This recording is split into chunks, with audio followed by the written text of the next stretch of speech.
My name is Z. Let's see. So I'll just give you an abridged version of my path, slightly different than Madison's. So I grew up in the Midwest on a farm. No ocean there. Yeah. And yeah, it was sad. I saw the ocean once when I was 11, and I couldn't stop thinking about it. Like what was in there, what they were doing, how they were living, you know? Going about under the water. But I grew up in this area where there's this mentality that you just sort of don't get out of there. So I was told repeatedly that I could not be a marine scientist, and eventually I started believing it, which is really bad. So I go to college, and I'm like not really sure what I want to do. I flip around a bit between these majors, and I just end up in biology. And then I had this really awesome professor who was like, "What do you do when you graduate?" I'm like, "I don't know." She's like, "Go read some papers. Just go read, and then write down the ones that are most interesting to you. Just like write down the topics, and come back and show me." And she looks at it, and she's like, "Yeah, you're hooked in to the ghost." So I did. I just picked up, and I left everything, and just moved to Oregon. And I got a job there as a tech at the Oregon Institute of Marine Biology. And I did a lot of different things. I learned about, so I had like almost no knowledge about life in the sea when I went there. I was like 22 or 23, second time I ever saw the ocean. And I learned about plankton, harvesting, as you can see.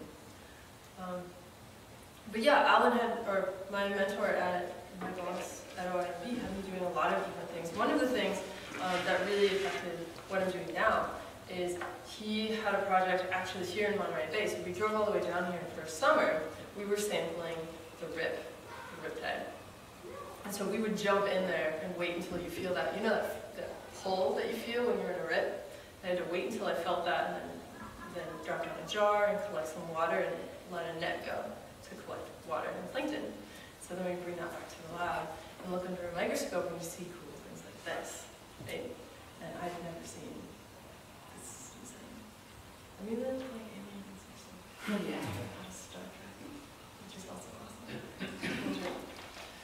So I became interested in plankton, and so and my mentor said, "Well, you got to go to grad school and do more of this."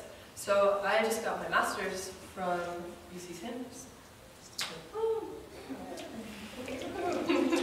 And ever since then, I've kind of been working for MBARI as a tech, studying plankton, both zooplankton and phytoplankton in different ways. And now I'm also starting to do some genetic analyses and comparing different methods of looking at plankton. So I spend a lot of time with the microscope looking at these guys, and in the lab, lots of pipetting. But yeah, so don't let anyone tell you. Madison's great. What? Don't let anyone tell you what you can or cannot do. Yeah. Because they told me I couldn't be here, and here I am, and yeah.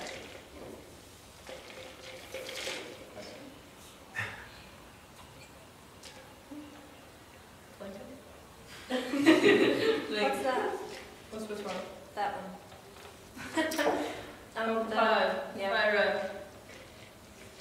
Probably some sort of shrimp. I don't know. Jesse can tell you about that one. Worm. Oh, yeah, I can tell you about that. Did you see cucumber? It's another facet. It's a villager. Woo! That's what I would look at. Yeah, Ketigna is an arrow worm. Not sure what that one is. Ketigna? Cool.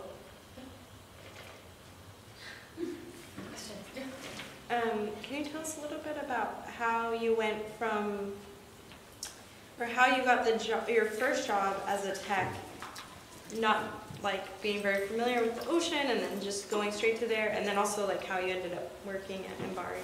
Sure. Okay. So I moved to Oregon and I learned about the Oregon Institute of Marine Biology, but I had no experience in it, so I knew that they weren't going to accept me as a graduate student, right? But I had my master's, so you can be what's called a post-bachelorette and take post-bac classes. So that's what I did. I signed up for a term and I just took classes. And at the end of the term, my old boss there who took me to Monterey to study the plankton in the rips. He was like, hey, what are you doing this summer? He's like, you should come with me. So that's how it happened. I was just like, let's go. Because I was excited about what we were doing. So he was my biological oceanography professor. And I was just learning about plankton, and I was so excited about it. He's like, you need to come with me and do this. So he hired me. And he was the one, so then I was like, okay, I need to go to grad school and I want to study plankton, but I still don't know exactly what I want to do with that. So he's like, just go and try it. He always said that about a lot of things, you know, because I kept trying to like plan too far ahead. He's like, no, just go and try and see what works and see what doesn't. Just like Madison was saying, you just have to go and try everything until you'll know when it's the right thing. What was the other question? MBARI. Well, you told us about, oh yeah, how did you end up at MBARI after? Yeah, okay, so at UCSC, my thesis advisor there, Ray Fidella, has a lot of connections with people in MBARI.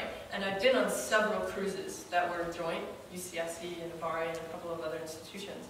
So I'd already met some of the people, and one of them told me about the MBARI internship program.